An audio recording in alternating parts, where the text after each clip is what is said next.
2019년 5월 19일 오늘 제목은 부자들이 떠나는 나라 대한민국 점점 가난해지는 대한민국 국민들의 불안한 미래를 제목으로 잠시 말씀드리겠습니다. 오늘 한국경제신문 기사에 한국의 경제성장률 OECD 22개국 국가 중에 꼴찌 1분기 올해 한국의 1분기 경제 성장률이 현재까지 성장률이 집계된 경제협력개발기구 OECD 22개국 중에 꼴찌를 기록한 것으로 나타났답니다. 1분기 마이너스 성장을 한 나라는 한국, 라트비아, 멕시코, 노르웨이 등 4곳뿐이었답니다. 또 그리고 한국경제신문 기사에 상속세 폭탄이 무서워 부자들이 떠난다라는 제목의 기사가 떴습니다. 지난해 해외 이주 신고가 2.7배, 고령자 등 이민 상담이 급증했다. 상속 증여세 없거나 낮은 캐나다, 싱가포르행이 가장 많았다. 이런 현상은 비단 어제 오늘의 일은 아닙니다. 점점 이 나라가 기업하기 힘든 나라, 살기 힘든 나라로 악화일로로 치닫는 상황으로 치닫는 것 같아서 잠시 다뤄보겠습니다. 우리나라의 글로벌 대기업들의 해외 직접 투자는 점점 늘어만 가고 있는 상황에서 무엇보다 정부의 규제와 민노총 같은 강성노조 일반도 정책에서 기인하는 바가 아주 결정적 원인임을 여러분들도 잘 알고 계실 겁니다. 물론 대기업뿐 아니라 중소기업조차도 이 정권 들어서는 베트남 같은 나라로의 탈출 러시는 어제 오늘 일만이 아닙니다. 2017년도 4월에 중소기업이 어마어마하게 해외로 이주를 많이 했습니다. 최저임금과 주 52시간 정책 때문에 기인하는 걸로 나타났고, 또 그것을 견디다 못한 자영업자마저 무너지고 있지 않습니까? 이제 이 나라에는 권력이 무섭고 세금이 무섭고 노조가 무서워서 기업들은 아예 두 손 두 발 다 들었고, 또 이제 개인 부자들마저도 해외로 다 탈출을 하려고 하는 것 같습니다. 청년 실업률은 사상 유례 없는 기록을 보이고 있고, 그래서 삼성, LG, SK 등 글로벌 대기업뿐만이 아니라 중소기업 줄줄이 해외 탈출을 감행하고 있고, 이에 부자들까지 가세해서 상속세 무서워서 해외로 이주가 늘고 있답니다. 이 신문에 1,000억 원대 자산가 A씨는 최근 국적을 모나코로 옮겼다. 경쟁이 덜한 곳에서 조용히 살고 싶다는 생각과 자녀들에게 재산을 온전히 물려주고 싶다는 마음에 내린 결정이었다. 모나코는 상속 증여세가 없다. A씨의 이민 절차를 도운 김동우 변호사는 상속 증여세가 없는 나라로 떠나려는 자산가들의 상담이 최근 1년 사이에 크게 늘어났다. 한국을 떠나는 부자들이 늘어나고 있다. 이 중 상당수는 최고 65세에 달하고 한국의 상속 증여세를 피해서 자녀에게 재산을 물려주고 하는 베이비붐 세대들이다. 과도하게 높은 세금이 기업에 이어서 부자들의 탈한국을 부추기고 있다.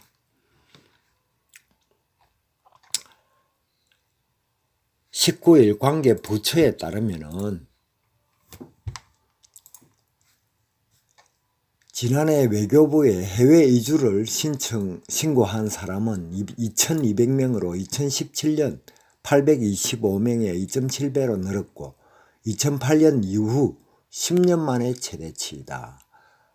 해외에서 살다 현지 영사관에 신고한 건수는 제외한 수치다. 외교부 관계자는 2017년도 말 해외 이주법이 강화되면서 자진 신고 건수가 늘어난 영향도 있지만 기본적으로는 이민 가는 사람이 증가한 것으로 보인다고 설명했다. 이민 컨설팅 업체인 예스 이민 법인의 최여경 대표도 2, 3년 전과 비교하면 이민 상담 건수가 3배 가까이 늘어났다며 과거에는 취업이나 자녀 교육을 위해 떠나려는 30, 40대가 많았는데 지금은 상속을 위해 이민을 고려하는 50, 70대가 많다고 했다. 이민자들이 가장 많이 찾는 빅3 국가는 미국, 캐나다, 호주다. 공통점은 영어를 쓰고 사회 인프라가 잘 갖춰져 있으며 한국에 비해서 상속 증여세가 낮거나 없다는 것이다. 미국은 지난해 상속 증여세 면제 한도를 높였고 캐나다와 호주는 아예 없앴다. 상속 증여세 배당세가 없는 싱가포르 행도 늘고 있다.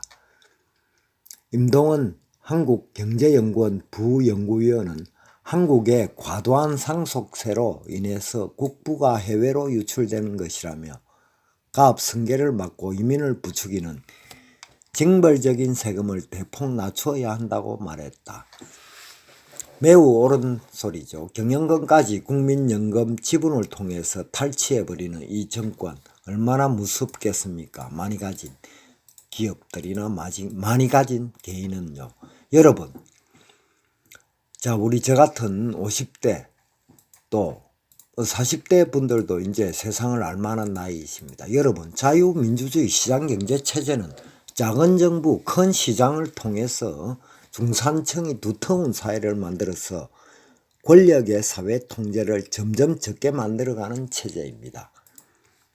즉 부유한 시민을 많이 육성하고 많은 부자를 만드는 정부 정책을 통해서 효율적인 정치 체제를 만들어가는 것입니다. 그래야 거지가 적고 점점 시민사회가 두터워지고 그래야만 민주주의가 제대로 성장할 수 있다는 것입니다. 또한 권력의 감시체제는 엄격한 상권 분립을 통해서 법치주의와 언론 자유를 통해 이룩하는 현존하는 인류가 만들어낸 불완전하기 짝이 없지만 가장 효율적인 시스템입니다. 우리는 민주주의를 한 지 몇십 년 안 됩니다. 전 인류가 서구 몇 개의 나라가 100년이 넘는 민주주의 체제를 가지고 있지만 대한민국은 몇십 년 되지 않습니다. 민주주의 요체는 사실은 이것이 전부라 말할 수 있지만 실제 이 민주주의 시장 경제를 제대로 실현하는 국가는 지구상에 몇 없다 해도 사실 과언이 아닙니다. 아시아에서는 지금 유일하게 일본, 대한민국 또 동남아 국가들도 있지만 저 대륙 북한을 비롯해서 중국, 러시아는 민주주의 체제하고는 아주 거리가 멉니다. 권력이 모든 것을 감시하는 독재 체제입니다. 그런데 오늘날 이 나라의 자본주의는 또 시장경제체제는 법치주의는 언론 자유는 여러분들은 어떻다고 생각하십니까? 기업들의 탈출, 부자들의 해외 탈출은 지금 작금의 정치 상황 또 법치주의, 언론 자유 등 우리들 선조가 이룩한 시장경제 거대한 시장을 일궈낸 시장경제 기업을 많이 일으켰습니다. 대한민국은. 그리고 그를 통해서 자유민주주의 체제가 여기까지 발전해 왔는데 지금은 오히려 그 시장경제 자유민주주의 체제가 역행해가는 그러한 결과가 만들어낸 게 지금 대한민국의 기업들 해외 탈출 또 부자들의 해외 탈출이 결과가 아니냐. 나는 그렇게 생각합니다. 이 나라에서 기업과 부자가 탈출하고 나면 어떤 나라든 그 공동체는 더 이상 성장은 멈춰버리고 세상은 빵을 달라는 아우성이 난무하는 그런 야만 정글로 변해버리고 우리들의 생존이 위협당하면 물론이거니와 민주주의 근간조차도 한순간에 무너져버리고 말 것입니다. 베네수엘라 보십시오. 한 나라가 망하는데 20년이 안 걸립니다. 지금 우리나라는 이것은 제 견해입니다. 지방자치제 실시 이후 그리고 노조와 노조의 거대화 그리고 권력과 결탁, 시민단체 국고 보조금 지급 등을 통한 정치 세력화 이후로 사실 대한민국의 성장 엔진은 멈춰버렸습니다. 거의. 이런 사회적 현상은 극악으로 권력 부패와 맞물려서 시민들은 우파 정권에서도 또 좌파 정권에서도 이미 소외된 지 오래됐습니다. 이에 우리 보수 시민들은 보수 정치 세력들에게 맹목적 지지를 버리고 기득권을 내려오고 올바른 보수로 거듭나라. 이제 국민 편에 서라. 라는 정책적인 채찍을 가해야 됩니다. 그리고 그를 통해서 좌파 정치 세력의 선동정치 그리고 위선적이고 망국적인 국가 운영에 제동을 걸어야만 할 것입니다. 저들 좌파들이야말로 나라를 어둡고 후진적인 경제체제로 만들어서 겉으로는 끝도 없이 민주 정의를 외세우고 우리 민족을 앞세워서 독재체제로 만들면 물론이요 자유민주주의 체제 자체를 무너뜨리려고 하고 있음을 알려서 반드시 좌파 독재를 막아야만 할 것입니다. 우리와 우리들의 후손들이 들은 썩은 정치 권력의 피해자가 되어서는 안 될 것입니다. 부자가 늘어나는 세상, 중산층이 더더욱 늘어나는 세상, 빈자가 줄어드는 세상, 실업자가 없는 세상을 우리들 후손들에게 물려주어야만 이 나라는 부유하고 건강한 민주주의가 꽃피는 그런 나라가 될 것입니다. 감사합니다.